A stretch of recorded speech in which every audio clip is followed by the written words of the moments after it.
Hi everyone, welcome back to the sewing room. Today we've got another Sew the Look video.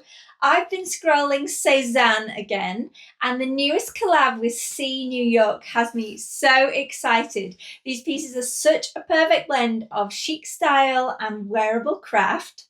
So today I'm sharing 16 Cezanne and C New York looks that you can totally sew yourself with the patterns I'd recommend to get the vibe.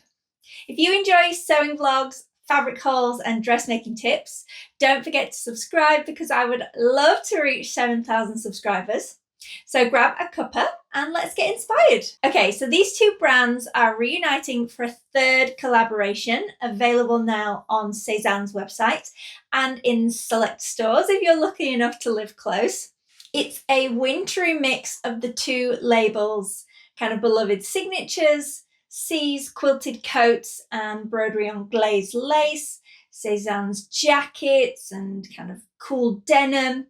It's a lineup of vintage inspired prairie style dresses, quilted jackets, embroidered and crochet details, plus a lot more.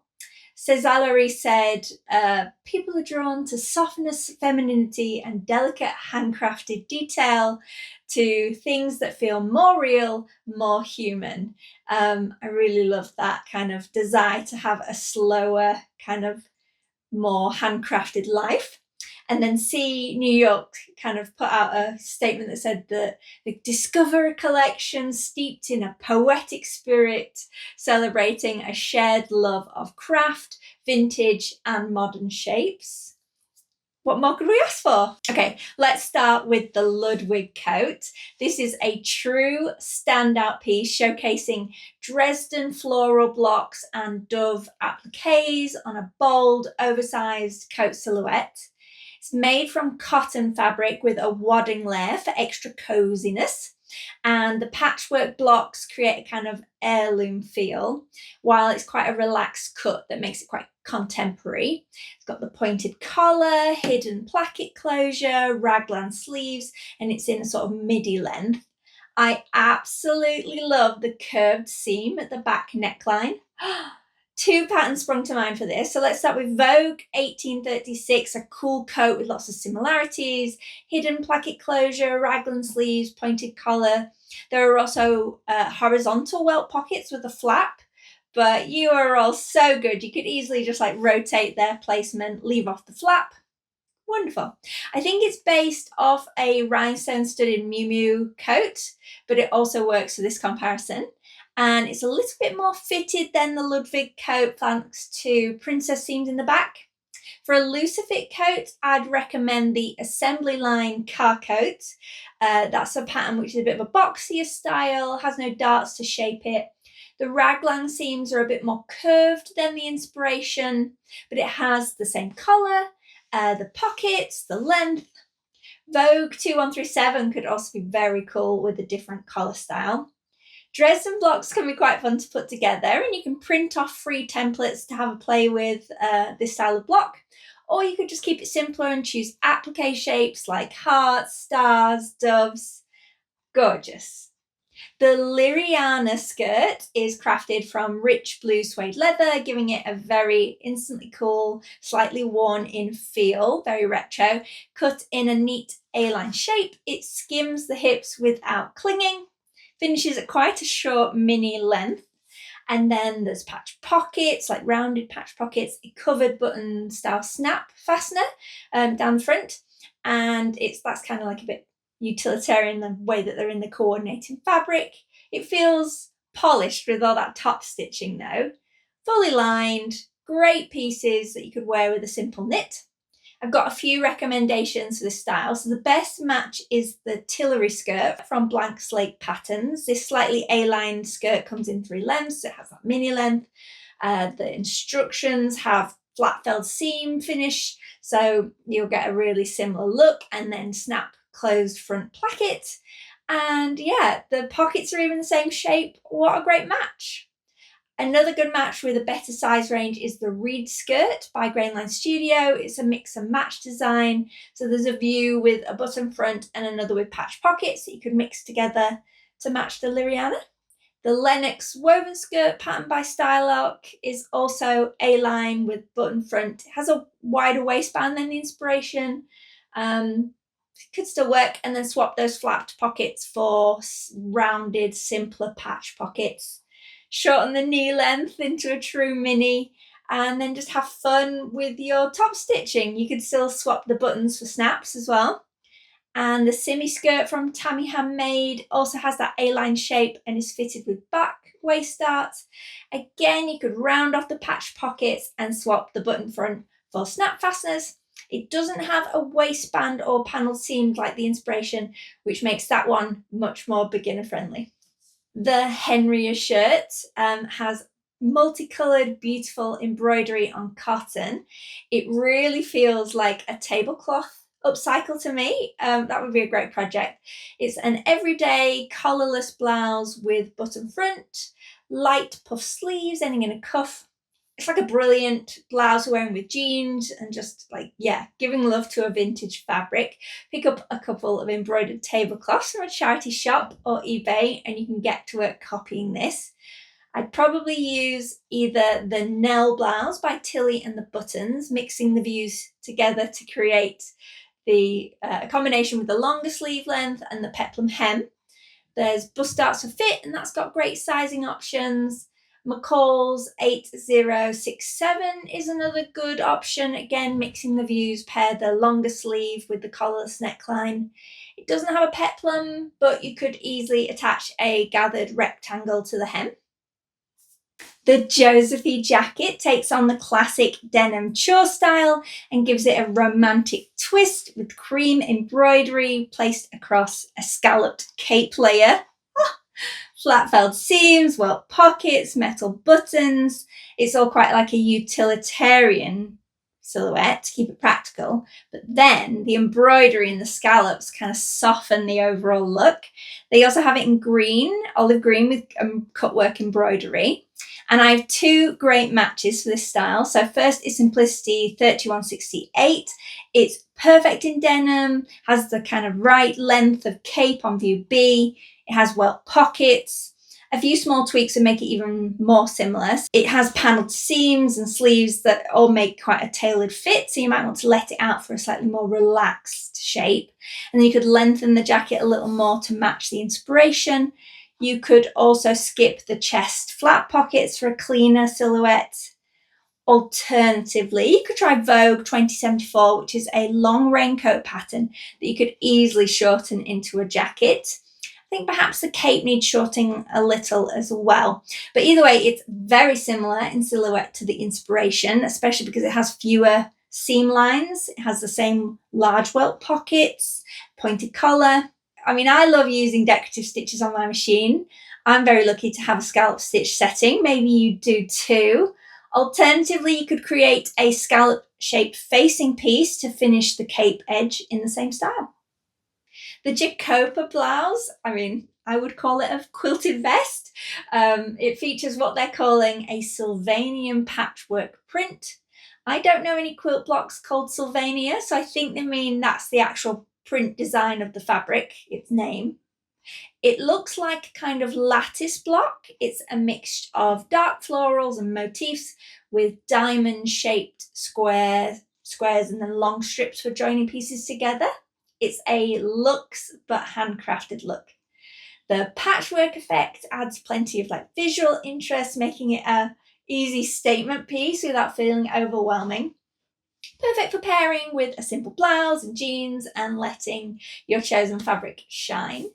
You can make a really similar vest with New Look 6461, and I know because I saw someone do it. They used this exact New Look pattern and all their dressmaking scraps, and they made a quilted top, and we shared it on the Simplicity UK socials last year.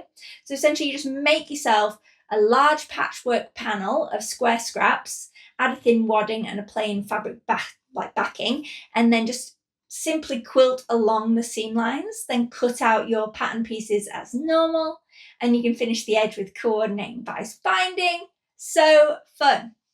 The Valia dress leans into a very romantic kind of look with crochet lace, very like open work, and the silhouette is very gorgeous, thoughtful. It's got long sleeves, a short hemline, and then this dramatic oversized collar that ties at the neck. Scalloped edges at the cuffs and hem add like an extra charm. I love a scallop.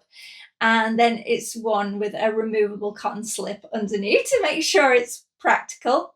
It's vintage inspired, eye-catching, a real statement piece. And I think you can use the August dress by Alyssa Threads to create this look. It's kind of stylish baby doll dress, which falls about 3 inches above the knee, similar to the inspiration. It's playful, flared, topped off with the dreamy oversized ruffle collar. The full sleeves are gathered into a little narrow cuff. And then once you've picked up a crocheted lace, you could leave off the ruffle from the collar, leave the sleeves uncuffed, and you'd really have a great match for this dress. The Aquila blouse pairs a classic checked cotton with earthy toned cross stitch, giving it like a folksy feel. The shape is soft and relaxed with gentle volume through the sleeves and the body, very easy and breezy. The embroidered motifs add visual interest without kind of overwhelming the whole fabric. So it'd be really easy to like dress up or down, I think. And wear it with jeans, wear it with a tailored skirt. An easy match for this one is the True Bias Roscoe blouse, and it's also a dress pattern. It's the same raglan shaped sleeves, neck binding and ties, breezy shape as the inspiration. So all you'll have to do is decide whether to add embroidery or cross stitch. You could pick up some appliques for the front instead for a quicker finish. Then there's the Cindia dress, which has a really great statement of rich blue kind of cotton as a background with bold brick-toned embroidery. That's in a beautiful cotton, I think I said, and balances kind of like a structural look with a maxi silhouette. Looks very like romantic. Now the embroidery is placed really interestingly at like the neckline and the hem and almost in stripes. I brought this one up next because I think the same pattern works. So the True Bias Roscoe as the dress, although there is a hint of a waist seam on the dress, the inspiration dress, but you could split the pattern if needed, if you want to add a waist and make yourself a long waist tie. If you can't find an embroidered fabric, then again, appliques could work here too. The Orla shirt takes a classic button up and softens it with like pastel pink and all the delicate embroidery. The shape is sort of not really, it's gently tailored. It's tailored at the top and then loose in a lot of other places. It's got the crisp collar band button through front, very relaxed, so you could wear it tucked in or loose. Subtle volume in the sleeves, and the embroidery is so interesting. It's just like a wardrobe staple, I think, a really beautiful heirloom piece.